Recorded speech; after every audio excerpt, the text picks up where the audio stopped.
Ya, berikutnya ini kita akan menghadirkan sebuah kisah ya, begitu yang menunjukkan semangat pantang menyerah, yakni pada usia senja pemirsa, kakek Daidah tidak pernah menyerah mengais rezeki di ibu kota sebagai seorang pengasah pisau keliling. Beberapa kali pernah pingsan ketika bekerja hingga terpaksa berutang untuk sekadar membeli makan pun ini dilakoni oleh kakek Daidah. Prinsip kakek Daidah adalah enggan meminta-minta atau mengharap belas kasihan pada sanak saudara maupun kerabatnya. Berikut kisah selengkapnya.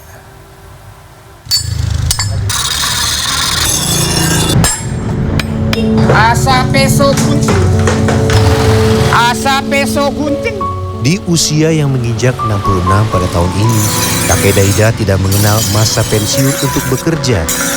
Walau setiap hari harus mengayuh sepeda berkilo-kilometer hingga bermandikan keringat, kakek tidak menyerah pada keadaan dan tetap berjuang untuk mendapatkan rupiah.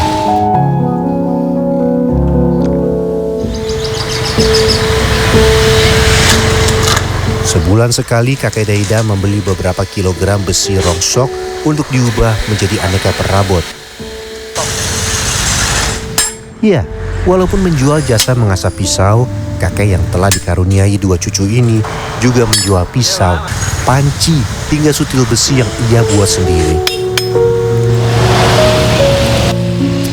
Kakek asal Indramayu, Jawa Barat ini biasa berkeliling ke perumahan-perumahan padat penduduk di sekitar Pademangan, Jakarta Utara.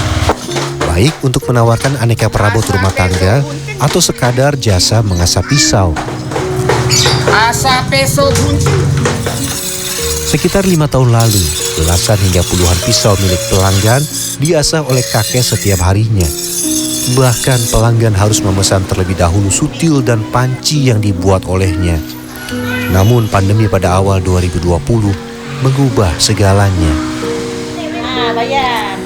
Rata-rata dalam 3 tahun terakhir, ia paling banyak mendapat 10 orang pelanggan saja. Biar punya duit ya. Kalau kita ngasah pisau sendiri juga bisa sih, cuman biarin, kasihan abang. Menurut Ibu Rp5.000 untuk ngasah pisau? Murah, iya murah, iya. Ya ini standar ya. Ngasah ya. Nasib tengah berpihak pada kakek hari ini. Hingga siang sudah ada 7 pisau yang diasah olehnya. Kasih Pak. Ayo.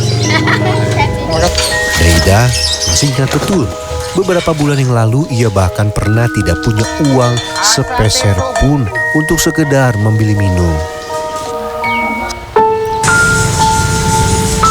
Perut yang belum diisi sejak pagi membuat tenaganya lebih mudah terkuras. Daidah memang harus berhemat agar bisa mengirim uang untuk istri di kampung halaman.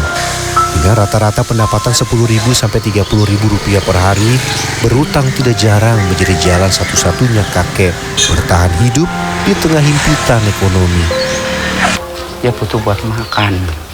Juga pernah waktu itu berusaha kontrakan kan, minjem blok tuh buat kontrakan waktu itu. Ya masih punya utang sih 1.700.000. Menjelang sore, kakek memilih sejenak pulang ke rumah kontrakannya di kawasan Pademangan, Jakarta Utara. Di kontrakan yang sudah ia tempati selama nyaris 10 tahun, sudah setahun terakhir kakek tidak mampu membayar uang sewa sebesar Rp500.000 per bulannya. Himpitan ekonomi tidak membuat kakek memanfaatkan keadaan untuk mendapat belas kasihan dari sanak saudara atau kedua anaknya. Lubuk hati kita ini nggak ada sih ingin dikasihani tuh, ya. Jadi nggak ada sama sekali. Saya siap selagi Allah masih memberikan kekuatan pada kita, tetap saya berusaha upaya. Tuh gitu. Walaupun dalam keadaan kayak gini, tapi kita alhamdulillah. Usai sejenak beristirahat, kakek kembali bergegas, menggoes sepeda hingga malam menjelang. Kakek berharap agar sore ini ada banyak orang yang menggunakan jasa asah pisau yang ia jajakan, agar kakek dapat segera melunasi utang dan mengirimkan uang untuk istri tercinta di kampung halaman. Rian Fernando, Dwi Agung Yuldiarto, Jakarta.